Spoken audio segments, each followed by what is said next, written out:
Welcome students, कैसे हैं आप सभी लोग। उम्मीद है आप सभी लोगों की पढ़ाई बहुत अच्छी चल रही होगी। हम सभी लोग 11th क्लास में परमाणु संरचना या एटॉमिक स्ट्रक्चर टॉपिक को पिछले कई वीडियो से देख रहे हैं, पढ़ रहे हैं। उम्मीद है आप सभी लोग क्रम से वीडियो को देख रहे होंगे तो आपको बहुत अच्छी चीज़ें ये समझ में आ रही होंगी। जो बच्चे पहली बार वीडियो देख रहे हैं, रिक्वेस्ट उनसे ही वही है कि अगर आप अच्छा सीखना चाहते हो तो क्रम से पढ़ना सीखिए, सीक्वेंस मत तोड़िए। इस टॉपिक में हम जिस चीज़ को पढ़ने वाले हैं वो बहुत ही ज़्यादा इम्पोर्टेंट है। 11th क्लास के पॉइंट ऑफ व्यू से तो इम्पोर्टेंट है ही। IITs में, नीट में, जितने भी एंट्रेंस एग्जामिनेशन होते हैं उन सब में इस टॉपिक से क्वेश्चन आने की बहुत ज़्यादा प्रोबेबिलिटी रहती है। बहुत ही इम्पोर्टेंट टॉपिक आज हम डिस्कस करने वाले हैं। टॉपिक का नाम आप सभी लोगों को दिख रहा होगा, हाइजेनबर्ग का अनिश्चितता का सिद्धांत, या जिसको बोलते हैं अनसर्टेनिटी प्रिंसिपल ऑफ हाइजेनबर्ग या Heisenberg uncertainty principle. Most important topic है, बहुत पूछा जाता है, लिखने के लिए भी आता है और इस पर सवाल तो बहुत अच्छे बनते हैं। ये सभी क्वेश्चंस बहुत इंपॉर्टेंट हैं। आज जिस टॉपिक को हम पढ़ने वाले हैं उस टॉपिक को पढ़ने से पहले मैं आपको बता दूं, इससे ठीक पहले हमने जिस टॉपिक को पढ़ा था वो भी मोस्ट इम्पॉर्टेंट था। उस टॉपिक के हमने 2 पार्ट कर दिए थे। पहले पार्ट में हमने उसकी थ्योरी डिस्कस करी थी जिसका नाम था डी ब्रोगली इक्वेशन, और दूसरे पार्ट में हमने उसके न्यूमेरिकल क्वेश्चन देखे थे। ये भी मोस्ट इम्पॉर्टेंट है। जिन बच्चों ने उन वीडियो को ना देखा हो वो जल्दी से उन वीडियो को देख लें जिससे आपको टॉपिक समझ में आ जाए। तो आइए हम बात करते हैं हाइजेनबर्ग अनसर्टेनिटी प्रिंसिपल की। क्या होता है ये सिद्धांत, इसको पहले हम थोड़ा सा भाषा के रूप में लिखते हैं, उसके बाद मैं इसको दूसरे तरीके से समझाने की कोशिश करता हूँ। तो देखते हैं इसकी भाषा क्या लिखेंगे।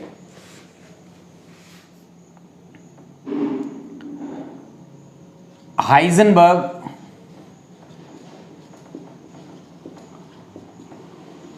के अनिश्चितता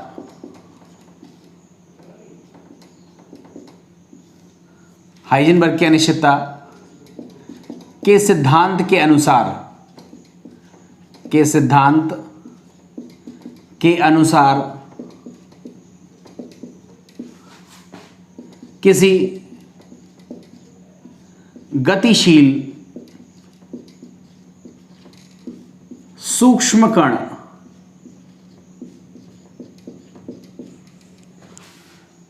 की स्थिति एवं संवेग का एक साथ यथार्थता पूर्वक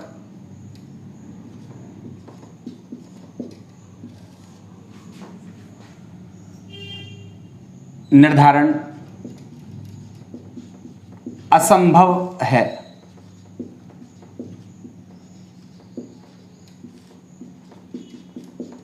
यह है इसकी भाषा। ठीक है, देखो ये भाषा आपको 2 मिनट में याद हो जाएगी। आप एक उदाहरण समझ लीजिए तो आपको खटाखट इसकी भाषा याद कर लोगे। देखो मैं आपको एक एग्जाम्पल समझाता हूँ। हमने एक पंखा, आप सभी लोग देख रहे होंगे, आपके घर में पंखा होगा, पंखे को थोड़ा सा देखिए, नोटिस करिए। अगर वो पंखा रुका हुआ है, ठीक है, तो हम आपसे पूछें कि बताओ उस पंखे में कौन सी पंखुड़ी है, वो किस दिशा में है, आप तुरंत बता दोगे।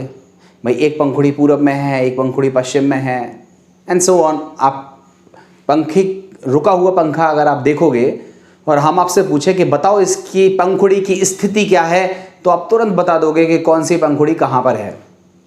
थोड़ी देर के लिए सोचो, अगर वही पंखा तेजी से चल रहा है और हम आपसे फिर पूछे पंखा चल रहा है, बताओ कौन सी पंखुड़ी कहाँ पर है, तो क्या आप बता पाओगे?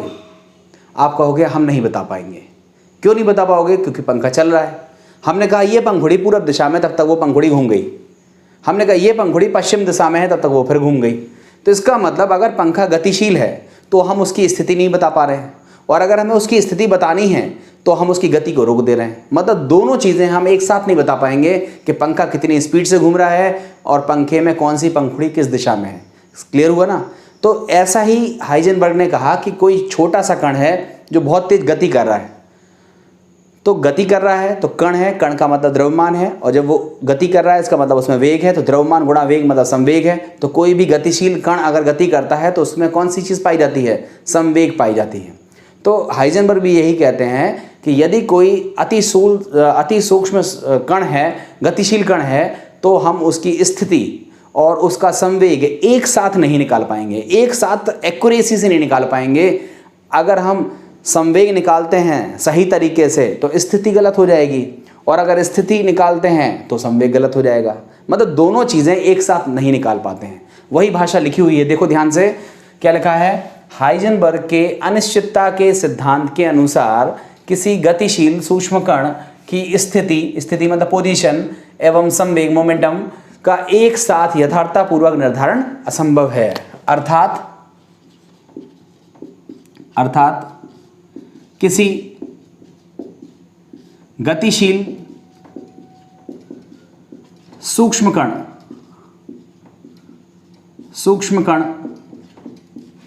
की स्थिति का निर्धारण यथार्थतापूर्वक मतलब एक्यूरेसी, यथार्थतापूर्वक किया जाता है तो उसके संवेग निर्धारण में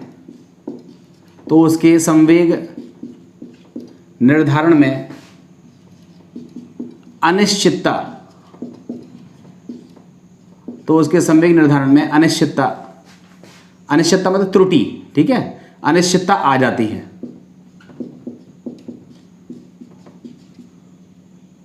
एवं अनिश्चितता आ जाती है। और यदि संवेग का निर्धारण यथार्थतापूर्वक किया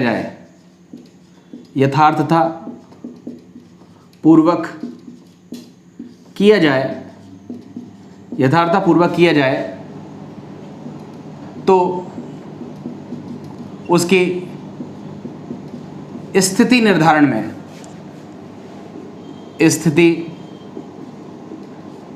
में अनिश्चितता आ जाएगी। अनिश्चितता मतलब त्रुटि आ जाएगी, ठीक है। ये भाषा है, बिल्कुल सिंपल सी भाषा है, बहुत जल्दी याद हो जाएगी। हमने आपको क्या बताया, जैसे कोई पंखा घूम रहा है तो हम दो चीज़ें एक साथ नहीं बता सकते। हम ये नहीं बता सकते कि पंखा कितनी तेज़ी से घूम रहा है और उस पंखे में कौन सी पंखुड़ी किस दिशा में, दोनों चीज़ें एक साथ नहीं बता पाएंगे। अगर हम पंखे की स्पीड निकाल लेंगे तो दिशा गलत हो जाएगी, और अगर दिशा सही बताएंगे तो स्पीड को ज़ीरो करना पड़ेगा। मतलब दोनों चीज़ें एक साथ एक्यूरेसी से नहीं पता चलती हैं। यही चीज़ बोली गई थी। हाइजेनबर्ग ने क्या बोला था कि कोई भी गतिशील सूक्ष्म कण है तो उसकी स्थिति और संवेग का एक साथ यथार्थतापूर्वक निर्धारण कर पाना असंभव है। यदि हम स्थिति का निर्धारण करेंगे तो संवेग निर्धारण में अनिश्चितता या त्रुटि आ जाएगी, और यदि संवेग का निर्धारण कर लेते हैं तो उसकी स्थिति निर्धारण में अनिश्चितता आ जाएगी। उन्होंने आगे इसका एक मैथमेटिकल फॉर्मूला दिया कि यदि स्थिति निर्धारण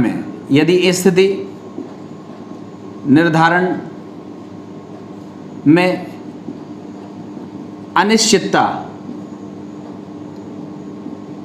बराबर डेल्टा एक्स और संवेग निर्धारण में अनिश्चितता डेल्टा पी हो तो इन्होंने बताया कि delta x into delta p का जो गुणनफल है it will be greater than equal to h बटे 4 पाई। इसका डेरिवेशन हम लोगों ने नहीं सीखना है यहाँ पे, केवल आप याद रखिए कि हाइजेनबर्ग की अनिश्चितता के जो नियम है उसका गणितीय रूप ये है, ठीक है। ये डेल्टा एक्स क्या है तो आप बोलोगे स्थिति निर्धारण में अनिश्चितता, डेल्टा पी क्या है, तो आप बोलोगे संवेग निर्धारण में अनिश्चितता। अब आप बताओ संवेग बराबर क्या होता है, द्रव्यमान गुणा वेग। द्रव्यमान तो बदलता नहीं है, तो अगर हम डेल्टा पी बोले तो क्या हो जाएगा, डेल्टा पी बराबर क्या हो जाएगा, एम कांस्टेंट है बाहर कर दिया, एम इंटू डेल्टा वी। तो डेल्टा पी बराबर एम इंटू डेल्टा वी होता है। इसको आप जानते हो, यहाँ लिख सकते हो आप, हम जानते हैं क्या जानते हो, डेल्टा पी बराबर एम इंटू डेल्टा वी। समीकरण 2 का मान अगर समीकरण 1 में रख दें, लिख दे रहे हैं, समीकरण 2 का मान समीकरण 1 में रखने पर, समीकरण 1 में रखने पर क्या आएगा, m into delta v into delta x will be greater then h बटे 4 पाई। m कांस्टेंट है, इसको नीचे की तरफ ले जाएं तो हमारा एक नया इक्वेशन बनेगा, delta v into delta x greater than equal to h बटे 4 पाई m। ये भी हाइजेनबर्ग की अनिश्चितता का ही दूसरा फॉर्मेट है। इसमें जो डेल्टा v आया है वो क्या हो गया, उसको हम बोलेंगे वेग निर्धारण में अनिश्चितता, ठीक है। और m क्या है, कण का द्रव्यमान। और h को तो आप जानते ही हो, h को हम क्या बोलते हैं, प्लांक नियतांक बोलते हैं। और इसका मान आप लोगों ने कई बार पढ़ रखा है, 6.62 into 10 to the power -34 joule into second. ये h का मान है, इसको याद रखिएगा। तो ये था हमारा हाइजेनबर्ग का सिद्धांत। जितना आपको लिखना पड़ता है उतना हमने आपको बता दिया। अब इस सिद्धांत में और डिटेल में जाने का बहुत ज़्यादा मतलब नहीं है, हम सीधे सवाल करना देखते हैं, क्योंकि हमारे 11th क्लास में ये लिखने के लिए आता है या इस पे सवाल आते हैं। और किसी भी कॉम्पिटिटिव एग्जामिनेशन को ले लीजिए, या तो आपसे सीधा फॉर्मूला विकल्प के तौर पर दिया होगा, या फिर इस टॉपिक पर बहुत सारे अच्छे अच्छे न्यूमेरिकल बनते हैं। तो हम बेहतर होगा कि हम ज़्यादा से ज़्यादा न्यूमेरिकल की प्रैक्टिस करें। तो आइए 1-2 न्यूमेरिकल करके देखते हैं। देखो ये एक बहुत अच्छा क्वेश्चन है, NCERT की बुक से मैंने लिया हुआ है। देखो इसे आपसे क्वेश्चन बोला जा रहा है, एक गोल्फ की गेंद, गोल्फ मतलब कोई भी गेंद हो सकती है, गोल्फ तो एक खेल का नाम है। एक गोल्फ की गेंद का द्रव्यमान 40 ग्राम, द्रव्यमान दिया है 40 ग्राम, तथा गति 45 मीटर प्रति सेकंड है, ठीक है। यदि गेंद की गति को 2% यथार्थता के अंदर मापा जा सकता हो तो स्थिति निर्धारण में अनिश्चितता की गणना कीजिए। देखो ये बहुत अच्छा क्वेश्चन है, थोड़ी भाषा को लेकर के आपको कंफ्यूज नहीं होना, बहुत सीधी सी भाषा है। देखो मैं इसका सॉल्यूशन लिखता हूँ, बहुत ध्यान से करना है इसे। गोल्फ की गेंद का द्रव्यमान m बराबर है 40 ग्राम, इसको हम किलोग्राम में बदल देते हैं, तो हम 1000 से डिवाइड करेंगे तो 0.040 किलोग्राम। ये हमारे पास द्रव्यमान हो गया गोल्फ की गेंद का। आगे दिया हुआ है इसका जो वेग है वो है 45 मीटर प्रति सेकंड। देखो ध्यान रखना ये वेग है, और आगे लिखा है यदि गेंद की गति को 2% यथार्थता के साथ मापा जाए, मतलब कहने का मतलब जो डेल्टा वी है जिसको हम बोलते हैं वेग निर्धारण में अनिश्चितता, उसका मान कितना है 45 का 2%। इसका मतलब हुआ 90/100, दैट इज 0.9 मीटर पर सेकेंड, ठीक है। वेग से नहीं मतलब है, हमें वेग की अनिश्चितता दी हुई है 2% यथार्थता के साथ। तो डेल्टा वी मतलब है 45 का 2%, मतलब 45 इंटू 2/100 से सॉल्व करोगे तो 90/100 दैट इज 0.9 मीटर पर सेकेंड। ये डेल्टा वी का मान दिया हुआ है, ठीक है। आगे बोला जा रहा है स्थिति निर्धारण में अनिश्चितता बताओ। डेल्टा एक्स का मान आपको बताना है। आपको बताने के लिए ज़रूरत किसकी पड़ेगी, एच की, प्लैंक नियतांक की, क्योंकि अनिश्चितता वाला सवाल है, हाइजेनबर्ग का सूत्र लगना है। एच का मान कितना होता है 6.62 into 10 to the power -34 joule into second, ये होता है। अब आप बताओ यहाँ पर अगर हम फॉर्मूला लें, फॉर्मूला कौन सा है, हाइजेनबर्ग की अनिश्चितता के सिद्धांत से क्या लिखेंगे, हाइजेनबर्ग के अनिश्चितता, हाइजेनबर्ग के अनिश्चितता के सिद्धांत से क्या फॉर्मूला यूज होगा? Delta v into delta x greater than equal to h बटे 4πm। देखो जब हम सवालों को सॉल्व करेंगे तो हम बराबर का चिन्ह मानेंगे, equal to greater than equal to दोनों होता है ना, चूंकि हम न्यूमेरिकल सॉल्व कर रहे हैं तो हम इक्वल को लेकर के सॉल्व करेंगे। यहाँ देखो आपको डेल्टा x पूछा गया है तो डेल्टा x बराबर कितना हो जाएगा? तो आप बोलोगे h बटे 4πm इंटू डेल्टा v हो जाएगा। मान रखो h का मान कितना है? 6.62 into 10 to the power -34 upon 4, तो जो कहते हो हैं पाई का मान होता है 22/7, या जिसको हम 3.14 भी लिख सकते हैं। m का मान है 0.04 किलोग्राम, और v का मान अभी आपने निकाला है, v का मान कितना है? 0.9।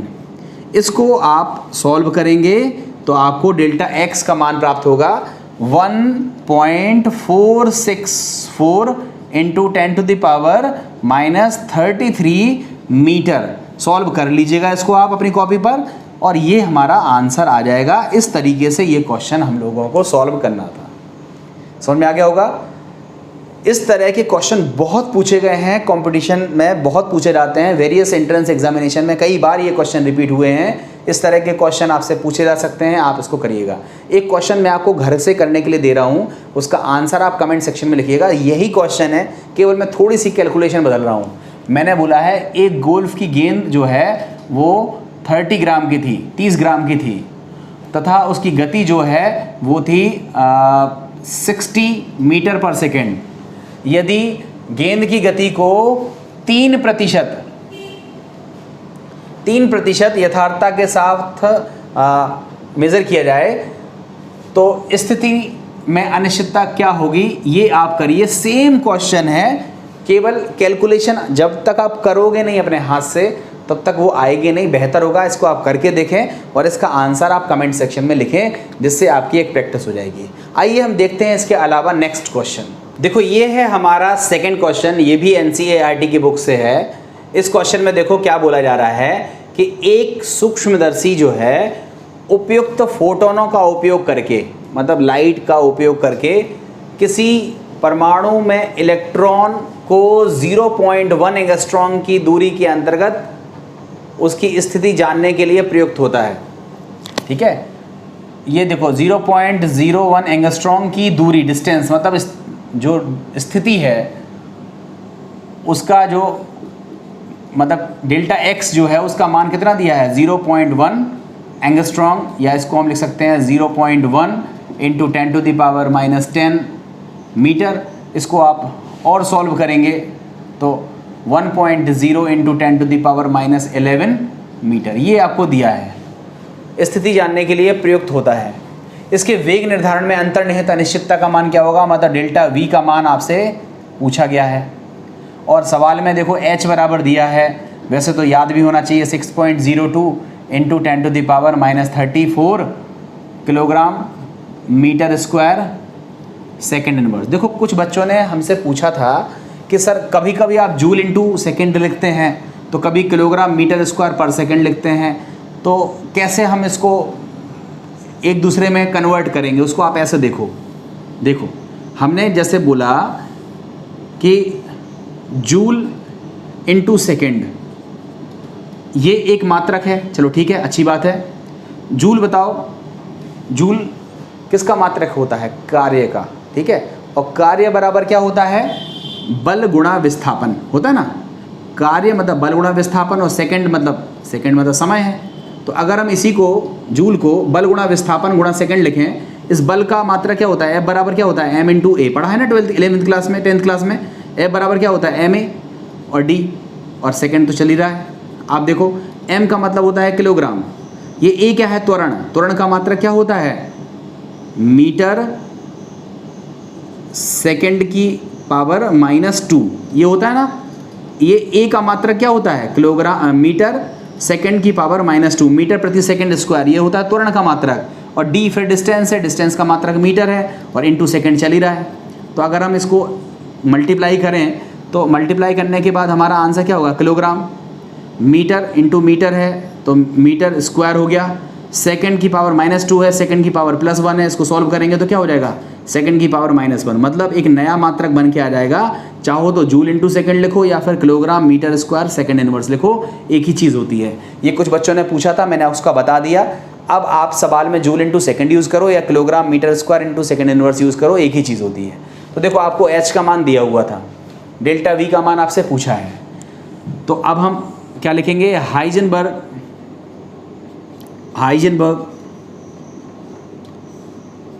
के अनिश्चितता के सिद्धांत से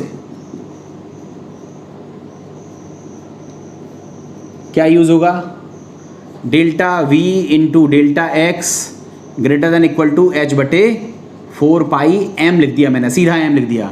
ठीक है, याद था ना यहाँ पे कैसे पिछले सवाल में किया था। ठीक है, अब आपसे क्या पूछा है, डेल्टा वी पूछा है। हमने क्या बताया, जब हम सवाल सॉल्व करेंगे तो इक्वल टू ले लेंगे, h बटे 4 पाई m इंटू डेल्टा एक्स हो जाएगा।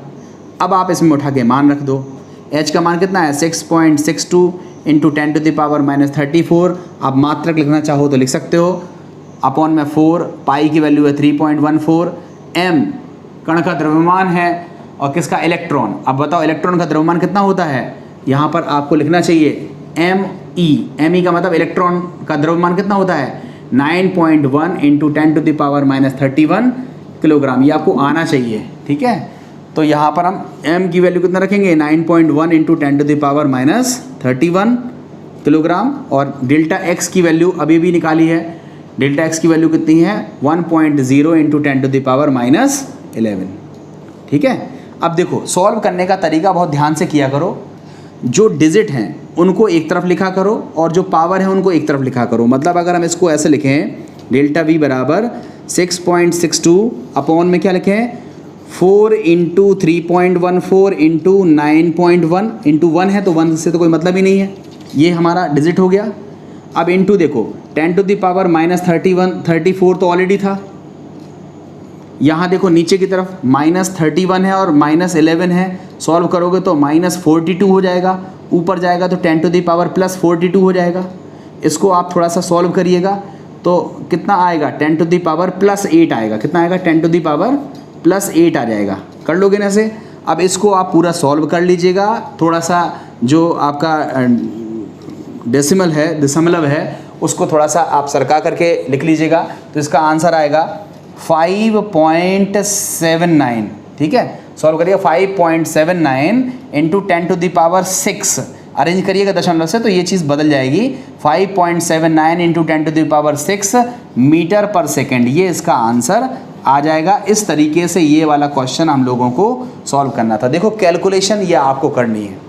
ठीक है, मैं आपको एक तरीके से थोड़ा बहुत अरेंज करके सॉल्व हल्का सा कर दिया मैं। अब इसके बाद ये इनका गुणा करिएगा और इसमें भाग दीजिएगा तो 0.05 कुछ आएगा, फिर उसमें दशमलव को सरकाओगे तो यहाँ 8 की जगह कितना हो जाएगा 6 हो जाएगा। करके देखिएगा, आपका आंसर आ जाएगा ये वाला आंसर। ठीक है, एक क्वेश्चन हम और देखते हैं तो आपको और भी ज़्यादा अच्छा इससे क्लियर हो जाएगा।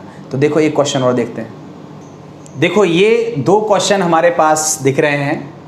सबसे पहले इन क्वेश्चंस में ये ऊपर वाला क्वेश्चन मैं आपको करके बता रहा हूँ और इस क्वेश्चन को आप खुद से करिएगा, कमेंट सेक्शन में इसका आंसर लिखिएगा। ऐसा नहीं है कि इसके 4 क्वेश्चन ही हैं, आप देखोगे किताब में बहुत सारे क्वेश्चन मिलेंगे और बहुत सारी वैरायटी के क्वेश्चन मिलेंगे आपको। आप करेंगे तो मुझे पता है कि इस वीडियो को देखने के बाद आप मोर देन 80 to 85% क्वेश्चन बड़े आसानी से कर लेंगे। जो क्वेश्चन अगर आप पे नहीं बनते हैं वो आप डिस्कस करिएगा, थोड़ा सा वीडियो आप देखिए ध्यान से, थोड़ा सा आप अच्छे से क्वेश्चन करोगे तो आप पे वो भी क्वेश्चन होने लगेंगे। तो देखते हैं इस क्वेश्चन को कि इस क्वेश्चन को कैसे करेंगे। इस क्वेश्चन में देखो आपसे बोला गया है कि एक इलेक्ट्रॉन की संवेग में अनिश्चितता ज्ञात कीजिए। मतलब डेल्टा पी का मान सीधा सीधा ज्ञात करना है। पी मतलब संवेग, संवेग निर्धारण में अनिश्चितता का मान डेल्टा पी है, वो आपको ज्ञात करना है। यदि यह 1 इंटू 10⁻⁻12 मीटर लंबाई के रेखीय क्षेत्र में विचलित होता है, मतलब डेल्टा एक्स का मान कितना दिया हुआ है 1 इंटू 10⁻12 मीटर। अब आप बताओ कौन सा नियम लगाओगे, हाइजेनबर्ग कि अनिश्चितता, हाइजेनबर्ग की अनिश्चितता के सिद्धांत से सूत्र क्या चलेगा, delta P into delta x greater than equal to H बटे 4 पाई, M नहीं आएगा क्योंकि ये P लिखा हुआ है, P निकालना है तो डेल्टा P बराबर क्या हो जाएगा, H बटे 4 pi into delta x. H का मान आपको पता है क्या होता है, 6.62 into 10 to the power minus 34 upon 4, pi का वैल्यू कितना है 3.14 और डेल्टा एक्स का वैल्यू है 10 टू द पावर माइनस 12। इसको आप सॉल्व करो, पहले आप डिजिट को एक तरफ लिख लो और पावर को एक तरफ लिख लो। 10 टू द पावर माइनस 34 था, इंटू 10 टू द पावर कितना हो जाएगा प्लस 12। इसको आप थोड़ा सा सॉल्व करोगे तो माइनस में कितना हो जाएगा 22, ठीक है। अब इसको आप सॉल्व कर लीजिएगा और सॉल्व करेंगे तो आपका संवेग का आंसर आ जाएगा 5.27 into 10 to the power minus 23, ठीक है। संवेग मतलब द्रव्यमान गुणा वेग, द्रव्यमान का मात्रक क्या होता है किलोग्राम और वेग का मात्रक होता है मीटर प्रति सेकंड, तो ये इसका मात्रक हो जाएगा डेल्टा P बराबर 5.27 into 10 to the power minus 23 kilogram metre into second inverse. इस तरह से इस क्वेश्चन को सॉल्व करना था, इसको आप अच्छे से कर लीजिएगा, सिंपल क्वेश्चन है। नेक्स्ट क्वेश्चन को हम देख लेते हैं, हिंट हम कर दे रहे हैं, सॉल्व आप करके आंसर दीजिएगा। 1 किलोग्राम मतलब द्रव्यमान कितना दिया है, m बराबर दिया है 1 किलोग्राम, ठीक है। संहति मतलब द्रव्यमान वाले कण के वेग में अनिश्चितता क्या होगी, डेल्टा V का मान आपको निकालना है, ठीक है। आगे कह रहा है यदि स्थिति निर्धारण में अनिश्चितता 1 एंगस्ट्रॉन्ग हो, डेल्टा x का मान दिया है 1 एंगस्ट्रॉन्ग, इसको मीटर में बदलेंगे तो 1 into 10 to the power minus 10 metre हो जाएगा।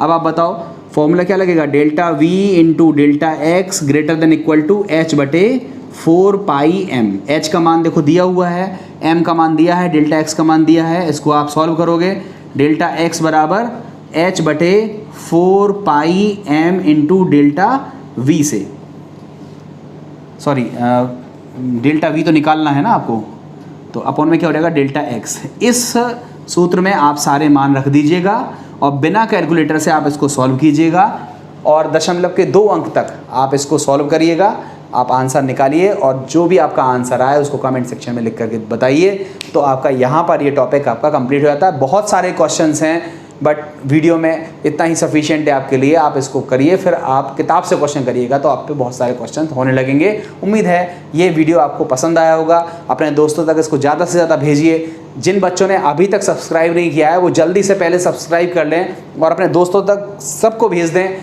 देखो जब ज़्यादा बच्चे पढ़ते हैं, एक दूसरे में क्वेश्चंस होते हैं तो वो आपस में ही पूछ लेते हैं, हर क्वेश्चन का आंसर आप हमसे नहीं पूछ सकते हो, मगर आपके ग्रुप बने हुए हैं 10-15 बच्चे, अगर एक दूसरे से फ़ोन से बात करते हैं, एक दूसरे से डिस्कशन करते हैं तो चीज़ें ज़्यादा अच्छे से आ जाती हैं। तो आप ज़्यादा से ज़्यादा अपने दोस्तों में इसको जल्दी से भेजिए, शेयर कीजिए, लाइक कमेंट भी कीजिए और जिन्होंने सब्सक्राइब ना किया हो वो जल्दी से सब्सक्राइब करिए। उम्मीद है आप सभी लोगों को ये वीडियो पसंद आया होगा। नेक्स्ट टॉपिक को अब हम नेक्स्ट वीडियो में कवर करते हैं। Thank you very much.